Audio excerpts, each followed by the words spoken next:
திருவள்ளுவரின் வழியில் வாழ்ந்து வாழ்வின் உன்னத நிலையினை அடைய திருக்குறளோடு நாம் எனும் இந்த நிகழ்விலே இணைந்திருக்கின்ற உங்கள் அனைவருக்கும் முதற்கண் வணக்கம். குறள் எண் 873, அதிகாரம் பகைத்திறம் தெரிதல். விதுமன் என்பவர் பாண்டிய நாட்டில் பூம்பட்டினம் என்னும் ஊரில் அரசு புரிந்த ஒரு குறுநில மன்னராவார். அந்நாடு நிலம், நீர் முதலிய பல வகை அரண்களால் மிகவும் வலிமை பெற்றிருந்தது. ஈழ நாட்டு மன்னனாகிய தமயம் என்பவரும் ஒரு முறை அதனை வந்து பார்த்து வியந்து சென்றார்.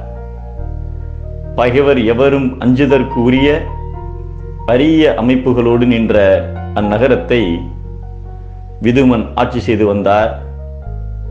நாடு வளமாயிருந்தது. ஆனால் இவர் கல்வி அறிவு பெறாமலும் தான் கருதிய செயல்களை யாரிடமும் கேட்காமல் தாமே செய்து தான் பிடித்த கொள்கையில் உறுதியாக இருப்பவராக இருந்தார்.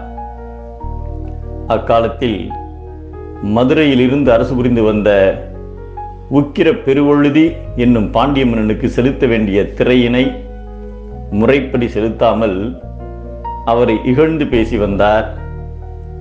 யார் என்ன சொன்னாலும் திரையினை செலுத்த மாட்டேன் என உறுதியுடன் இருந்ததால் மற்ற குறுநில மன்னர்களும் இவரிடம் பகை கொண்டனர். இதை உக்கிர பெருவழுதி அறிந்திருந்தும் முதலில் வெகுண்டு எழாமல் ஒரு தூதுவரை அனுப்பி நீதியோடு அமைந்து ஒழுங்காக நடந்து கொள்ளும்படி அறிவுறுத்தினார்.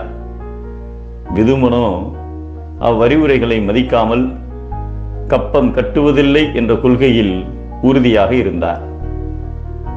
இதனால் சினம் கொண்ட உக்கிர பெருவழுதி பெரும் படைகளுடன் சென்று அந்நாட்டின் அரண்களை உடைத்தார். அப்பொழுதுதான் விதுமன் பயந்து நடுங்கினார்.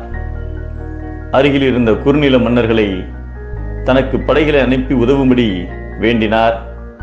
ஆனால் யாரும் அவருக்கு உதவ முன்வரவில்லை.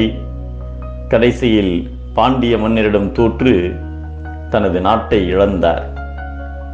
தனியாக இருந்து கொண்டு பலரோடு பகை கொள்பவன் பித்தம் கொண்டவரை விட அறிவில்லாதவன் என்பதை ஏமுற்றவரினும் ஏழை தமியனாய் பல்லார் பகை கொள்பவன் என்கிறார் நம் தெய்வப்புலவர் திருவள்ளுவர். சுற்றத்தாரோடு பகை அழிக்கும், அனைவரிடமும் நட்பே ஆக்கம்